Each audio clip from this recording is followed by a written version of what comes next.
Dit is Vrydag die 8ste Maart. Ons gaan aan met The Long Lost Grave. There was no way he could possibly determine the position of the wreck. That was until 5 days ago.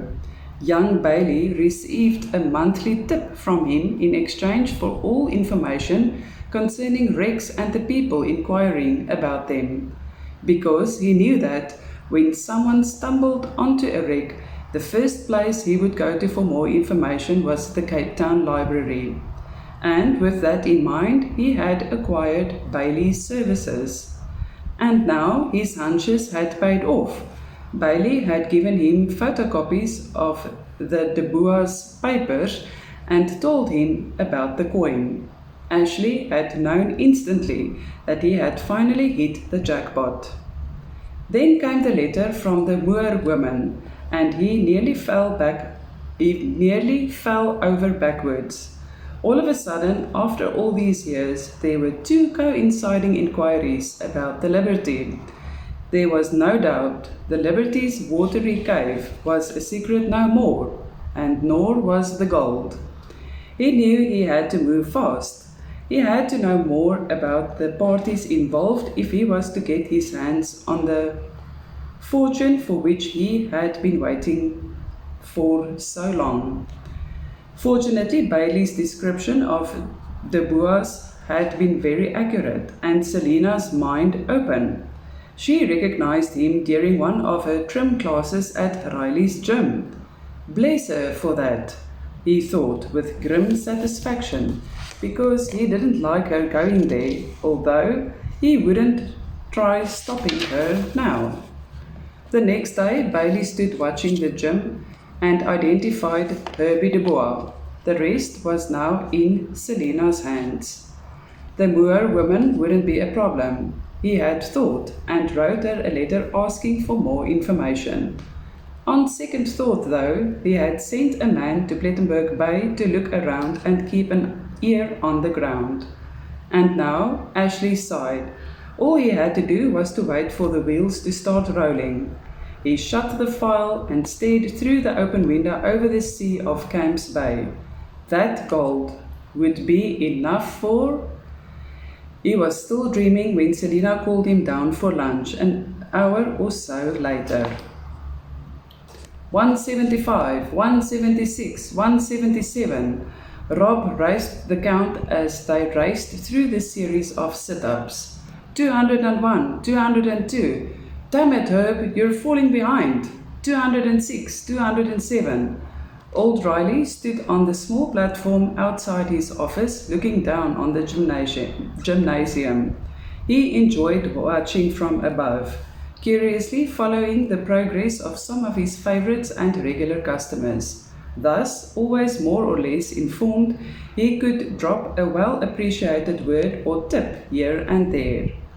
His personal interest made his gym the popular choice for many miles around. Curiously, he watched Rob and Herbie rapidly sprinting to and fro in a series of leap runs, noticing that Rob was slowly pulling ahead. The competition between these two were exciting.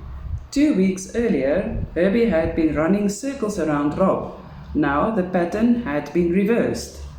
Although Herbie was the better runner, Rob had more power and stamina. Their daily workout was something to see. Riley seldom missed it. He glanced at the group of fast-moving women on the far side of the floor. The two Nimrods weren't lost to the eyes of the fairer sex, and he could see the secretive looks from the Avas. Their instructor was having serious trouble in keeping her class's attention. Riley chuckled softly as she stopped the music, talking seriously to her class. Then, assured of their sincere attention once again, she hit the button, and away they went, fast, smooth, hair flying to the beat of Jennifer Rush's 24 Lovers. Rob wiped the sweat from his face. "Ropes!" he shouted, and ran for the nearest one dangling from the roof, 35 feet above the floor. Herbie dashed for the next one, and up they went, hand over hand, not using their feet or legs. muscles bulging under the sweat-drenched t-shirts. They raced upwards. Touching the roof with one hand, he noticed Rob already on the descent. Quickly, now using his feet, he slid down. 2 more, he called across to Herbie and went for it. Rope climbing, using only hands and arms, is a formidable feat and takes tremendous effort and strength. And the 2 brothers put up quite a show, although unintentional. The aerobics class ended at this stage, and many young ladies stood watching them, dreamily admiring the bulging and rippling muscles as the 2 once more made it to the top. Unaware of the few silent admirers, Rob and Herbie dropped to the mat, exhausted, swinging their arms, breathing hard. "That's it for today," Herbie panted breathlessly, and Rob nodded. "It was heavy, hell." 10,000 virgins, Herbie had at last spotted the woman. He nudged Rob. "Geez, man, look at those bums," he whispered in awe. Slowly he started grinning and flattening his ruffled hair with his open fingers. Spoke out loudly. "Hello, ladies." Rob groaned. "You're a maniac." But Herbie didn't hear. He was staring at one particular woman with auburn hair falling away from under the sweatband. She smiled at him almost invitingly. Herbie felt something moving down his belly as he noticed the perfect curves and shape under her gym clothing. He didn't waste any time. Surprised, Rob saw that Herbie was crossing to her, a faint boyish grin on his face. She smiled warmly and they exchanged a few words. Or at least that was what Rob suspected. However, whatever was said, it seemed to be the right things, for moments later she came with Herbie and Rob noticed the long shapely legs. "Spare me," he mused. "My brother, Rob," Herbie introduced him. The woman smiled. "Hi, I'm Selina Nodia," she said simply and took his hand. Rob stared into her eyes, uncertain about what he saw there. Was it reproach or pleased satisfaction? It seems as if things were going her way. He grumbled some reply and excused himself, leaving Herbie and the girl alone. The woman disturbed him a little, and he didn't know why. Oh well, he thought. Herbie seemed satisfied enough and very much interested. Selina looked at Herbie expectantly, a seductive smile on her lips and a promise in her eyes. "Will I see you again?" she asked huskily. Herbie swallowed. "When?" "Well, tonight." "Sure, why not?" he replied with a rising excitement. "Where do you stay?" She held out a slip of paper. "At my parents'. I'll be waiting. 7:30? And with a sly look at him, she sauntered to the bathrooms, her hips swinging with a little exaggeration. Herbie stared after her, hardly believing his good luck at this fortuitous beating. Tonight, and a shiver went through him. Rob stood watching this exchange covertly, still wondering about her. Something in those eyes, her attitude, but maybe she is just the type. "Hi, Casanova," he teased when Herbie joined him. "What's the move?" "Well, I will see her tonight," the latter announced casually, eyeing him suddenly inquiringly. "Why didn't you grab one of those sex-starved kittens?" Rob shrugged. "Another time. Tonight I have work to do and a lot of planning." "You're crazy, you know that?" "Yes, and you are a maniac, but I have a funny feeling about that Selina woman." "How come?" "I don't know." Rob sat deep in thought, playing with the gold coin between his thumb and forefinger. In front of him lay all the info on the Liberty together with the long list of their requirements. He was halfway through the bottle of red wine, thinking about the days ahead, when the door burst open. It was them. Laughing gaily, they tottered into the living room, arm in arm. Rob didn't get up. He just gloomily stared at the intoxicated pair who, upon seeing him, burst out laughing again. Hi, Rob, you're still up, Herbie noticed with a heavy tongue. Looks like your brother has seen a ghost, Selina giggled. Perhaps I have, Rob thought undisturbed, watching them with a little interest. Selina wore a fascinating, tight-fitting black catsuit. Enough to send any man's imagination running wild. How was your evening? He quietly wondered whether or not she was wearing anything under that thin black material. Great! Excellent steak, and Selina is an excellent dancer. That I can believe, Rob replied dryly. Do you want a drink? What are you having? Her voice low and sensual. Me? Red wine. 81 Swartland and South. Or she laughed. I'll take some of the or. Wine won't do any good now. She prodded Herbie with a red-nailed finger. Any whiskey around? Do we have whiskey? Herbie replied in faithful imitation of Laurel and Hardy. Lady, we have everything you want right here. And to prove it, he hastily stumbled across to the little bar. Rob saw Selina staring at him across the room. No, not at him. Her eyes were transfixed on his hand, and he realized that he was still holding the coin between his fingers. She was staring at that, and in one smooth movement he dropped it on the drawer along with the logbook and photographs. He was momentarily angry with himself for this carelessness and wondered whether she realized what it was. He hoped not. Hell, all they needed now was an inquisitive woman to ruin everything. But this little incident made him aware of himself and the time. He got to his feet. Okay, I'm off to bed, he mumbled, to no one in particular. You two enjoy yourselves. Sleep well, she called after him. He left for his room, vaguely wondering if the zipper of her catsuit wasn't perhaps a little too far open. Herbie's problem, though. Herbie found it no problem at all, and neither did Selina. She moaned softly as he slipped his arm around her and kissed her warm, open mouth. Then he zipped her catsuit further open. She purred encouragingly, arching forward to allow him to slip the thin material to the floor. Herbie gasped. She was indeed wearing nothing underneath. It was much later when Selina lifted Herbie's arm cautiously aside and slipped from the bed. For a moment she stood listening, but he was sound asleep. She quickly went into the dark living room to where the desk stood near the window. The faint moonlight falling through the windows provided enough light to see, and she sank on her knees behind the desk. There was nothing on top. She opened the first drawer, which held nothing but stationery.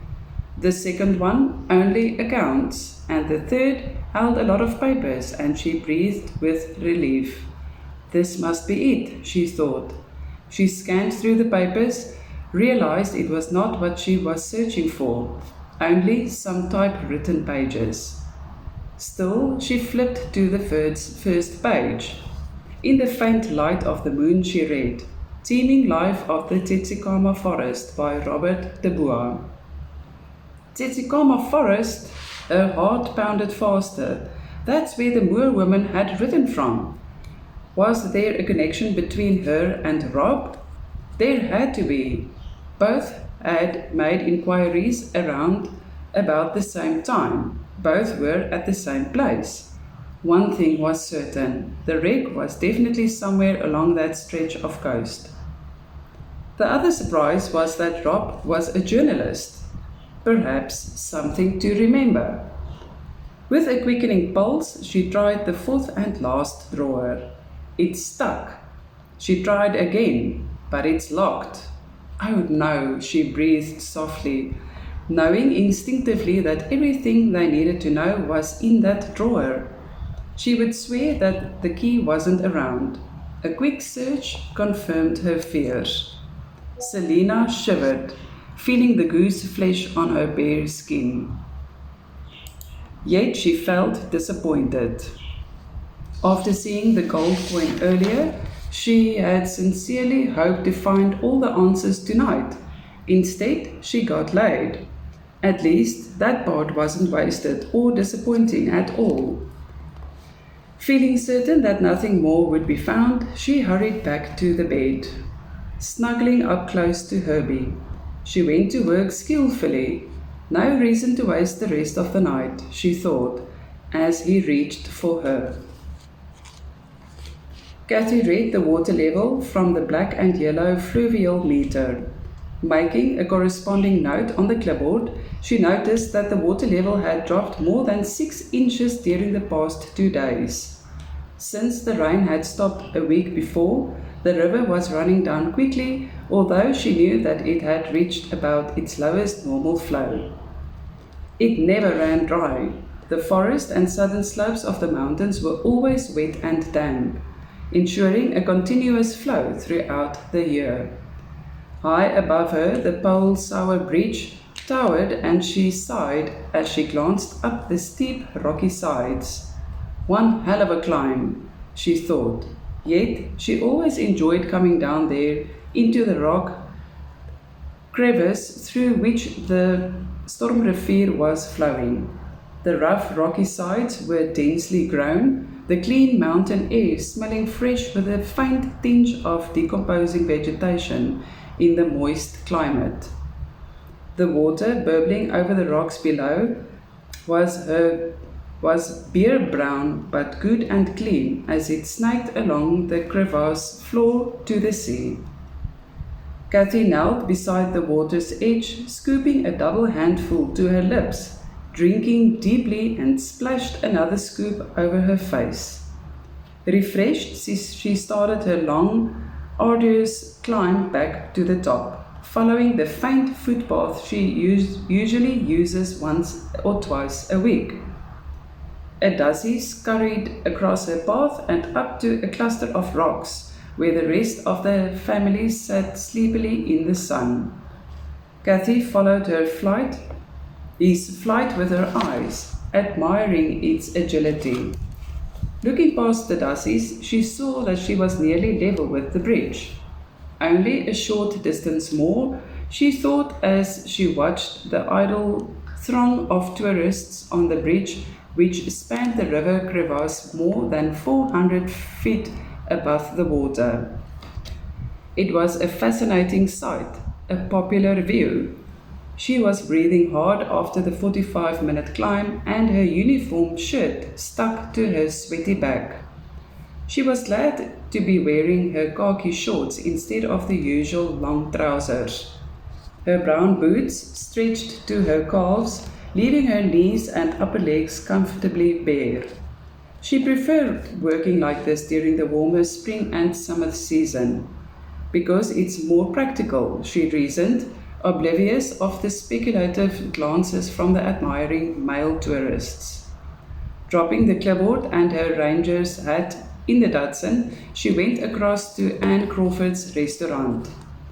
Despite the many customers, Anne noticed her immediately, signaled that she would only be a moment. Cathy smiled in acknowledgement and took an ice-cold Coca-Cola from the fridge. Popping the can open, she took a seat near the door. Anne joined her. "Hi," she said, smiling. "You are comfortably dressed?" Cathy shrugged. "If it wasn't for this, I wouldn't have made it up from the river, but I must admit," she grinned, "I like wearing my shorts." "Well, stay around like that. You are drawing customers, luring them into my shop." Cathy laughed. "Oh, I don't even think about these people. It's only practical in this climate. How is your business?" "Summer is on its way," Anne replied cheerfully, "and it's the time for tours and holiday makers. As you can see, business is picking up. Are there any visitors in the park?" So, it's increasing with full-time holiday booking." Anne leaned her elbow on the table and smiled. Remember Rob de Bois? Kathy grinned woefully. How can I forget? I made such a fool of myself. I'm still not over my embarrassment. You know, you could have warned me that day. She was still sure about her. She was still sore about her blundering with Rob and never quite forgave Peter and Anne. We didn't have a chance, Anne covered hastily. You two were so busy arguing that there wasn't time to introduce you properly. She chuckled. Anyway, you've made quite an impression on him. Oh, how's that? Well, he phoned last night. He's coming out here again next week. For another stint in the bush? Kathy laughed incredulously and shook her head negatively. No, not the bush. This time it is the river mouth. He asked me to make a reservation for him and his brother. Kathy stared at her. At your place? What for? Well, he didn't say. You have room? If he brings his own tent and things, yes. For how long? He didn't know yet, but probably for a couple of weeks. Anne noticed the slight flicker of interest in her friend's eyes. She leaned across. You like it? Softly and cautiously. Huh, Kathy grunted gruffly, but there was a smile on her face. Maybe I should get him back for the previous time, and the two laughed conspiratorially. Anne wasn't at all bluffed by Kathy's outward pretenses of disliking Rob, but she also knew better than to say anything. Where is Peter? Kathy asked. Gone to the Sarsveld. He will be back later. Why? There's a yellowwood tree down near the east end which he can fetch. I'll tell him. Anne stood up with a sigh. I must get back to my customers. My health is still green. Kathy grinned. Best of luck then. I'll be off too. Cheers. She drove back to their headquarters in a haste, wind spilling in through the open windows, providing a pleasant relief in the noon heat. The news about Rob's return came as a surprise, yet she was feeling inexplicably elated. She couldn't explain why, except maybe that now she would have her chance of revenge a chance to revenge her previous humiliation. She couldn't help but feel embarrassed about the time when she had told him what a wonderful writer he was without knowing that he was the writer. Yes, she thought, it was payback time. Raphael swung the gate wide open when he saw the white Datsun approaching. With that reckless woman behind the wheel, it's better to be overcautious and open well ahead. She's liable to go straight through, and it would probably not even bother her. Raphael reckoned he was not only protecting his gate but also preventing Miss Kathy from injuring herself. Kathy still had time to smile and wave as she swept past the gatekeeper and swung into her usual parking space 20 meters further. She greeted Aunt Hertie on her way in, scowled good-naturedly at Gabby and hung her hat on a peg as she rolled into her office. Without missing a stride, she marked her earlier readings on a graph against the wall before settling behind the desk. Gabby, she called, is the warden in? He appeared in the door. No, he's inspecting the roof repairs at the third camp. What's up? I didn't find Peter, but Anne will tell him about the tree. I will tell Opperman if there's anything left after I have finished with him. Aunt Hertie threatened as she entered behind Gabby, the blithering old man. Kathy and Gabby fell quiet. The warden was definitely in for a lot of trouble, and, judging Mama Opperman's agitated face, he wasn't going to get off the hook easily. Kathy, she said sternly, here's today's post. Look like a lot of bulls too. She turned to a startled Gabby. As for you, young man, I don't like your drinking one little bit. Gabby gawked at her. Kathy suppressed a snigger, knowing that Gabby hardly used anything stronger than beer. Fortunately, at that stage, Aunt Herbie or Aunt Hertie steamed from the office. Gabby shut the door quickly as Kathy started sniggering. What was that all about? She managed through the laughter. She must have found the warden's new fishing rod, Gabby chuckled. No wonder he was so worried about it. Well, I suggest you change to Coke. He grinned, and you must pay your bills. Kathy threw a pencil at him, and he ducked through the door quickly, still chuckling. Get back to work, she growled. Scooping up her post, she settled once again in her swivel chair and flipped through the bills, and there was only one envelope that caught her attention and which seemed important enough to open immediately. Her name and address were neatly written in a strong male handwriting. Frowning, she tore it open. A single page fell out, and she read, Dear Miss Moore, yesterday, during a visit to the Cape Town Library, I happened to read your letter by chance. As I am a scholar of history, I was extremely surprised and delighted to learn that you are inquiring about a ship that very few people were aware of. Many years ago, during a visit in London, I learned about the mysterious disappearance of the HMS Liberty, which was believed to have sunk somewhere along the South African coast. However, no proof of this nor any location of the would-be wreck exists. I am presently researching a book in which I would like to include the story of the Liberty. If I can, of course, find substantial proof of its whereabouts, I shall be most obliged if you can perhaps give me more information, as it appeared to me that you may know its location. Your kind cooperation will be gratefully appreciated. Yours sincerely, Ashley Gordon Forbes. The paper slipped from her fingers, fluttering to the floor. Kathy was shocked. Exactly what she didn't want to happen had happened. The secret was no more her own. She sat unmoving for several minutes. A historian? A writer? She could hardly believe that. Then what? Should she write back or just ignore it? It sounded ridiculous that her half-page letter had fallen into anyone's hands by chance. She shrugged and took another letter from her desk. One she had received 2 days earlier. She read the typewritten page again.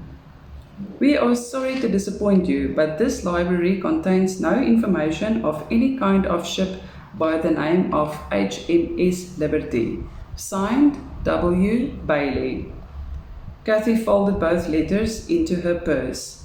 Whether or not she was going to react to Gordon Forbes's letter, she didn't know. But she certainly had a lot of food for thought.